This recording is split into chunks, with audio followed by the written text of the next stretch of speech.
Hey, Star Wars action figure collectors, this is Dark Phoenix 619 coming at you with another review.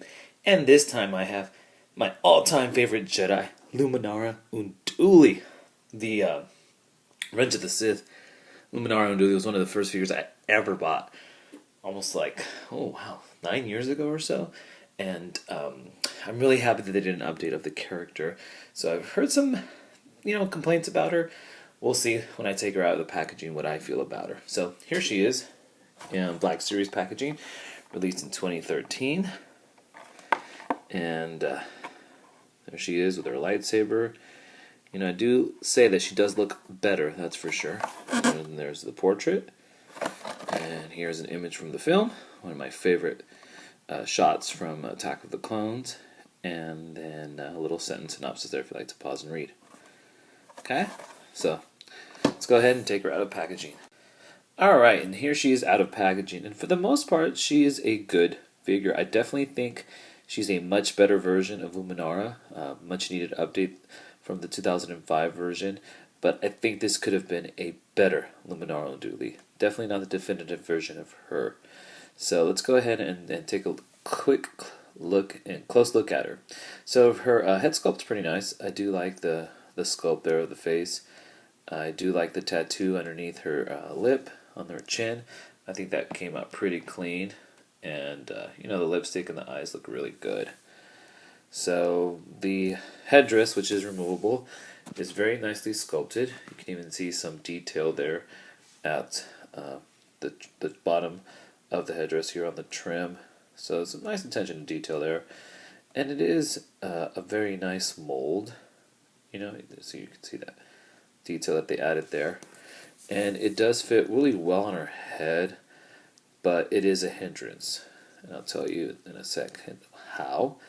But let's just go ahead and take a look at her hair. It's kind of cool to see what her hair looks like, because in the previous version you couldn't take off her headdress.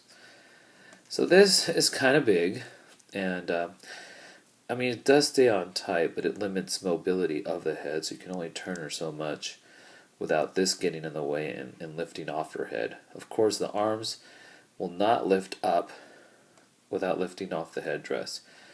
So you almost kind of have to have her with her arms down, looking forward, pretty much the whole time, if you don't want this thing to come off, which is kind of a shame.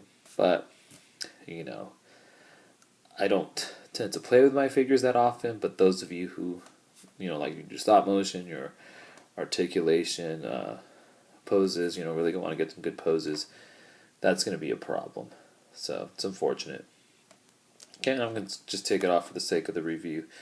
Definitely love the sculpting of the torso. Just that, that clip there looks really nice. And just overall, the torso is just really nicely sculpted. You kind of see some different shades of gray and black there.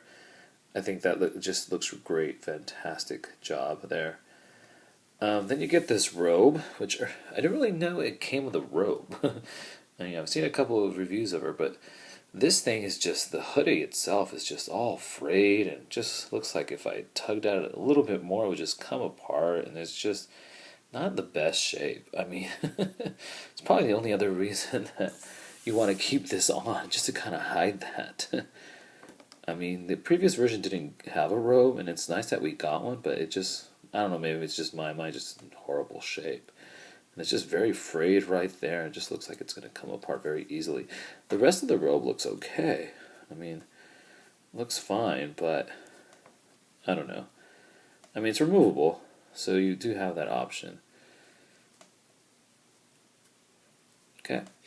I do like the skirt. It's a nice black color. A little fraying at the bottom, but nothing major there.